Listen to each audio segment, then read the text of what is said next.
Hyperloop technology. Yes, in future, by using this technology, you can travel from Delhi to Jaipur in less than 30 minutes.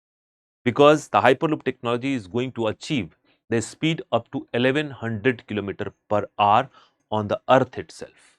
So, you will be traveling faster than the aircraft, but on the earth.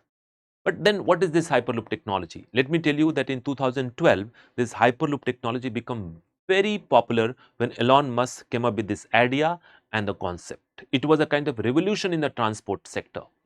And I'll tell you one thing, that in India, IIT Madras, with the help of Indian Railway, is developing this technology. And recently in Chennai, IIT Madras has developed 422-meter long Hyperloop test track.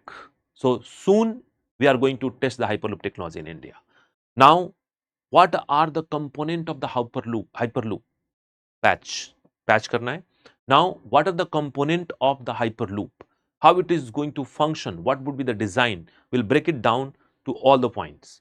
So Hyperloop is going to have three components, right? Three components. The first one is low pressure tube, a low pressure tube which will have minimum air pressure inside, and it will be in a partial vacuum state.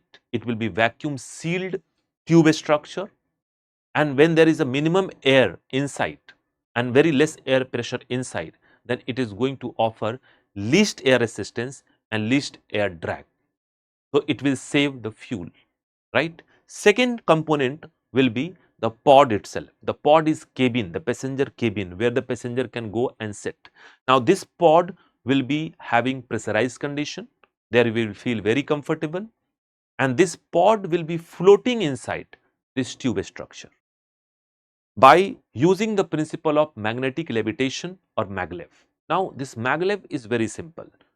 Like in our childhood, we do one thing, we keep two magnets in the hand, and then bring two magnets close to each other with the similar poles, north and north pole, then we can feel the repulsive force.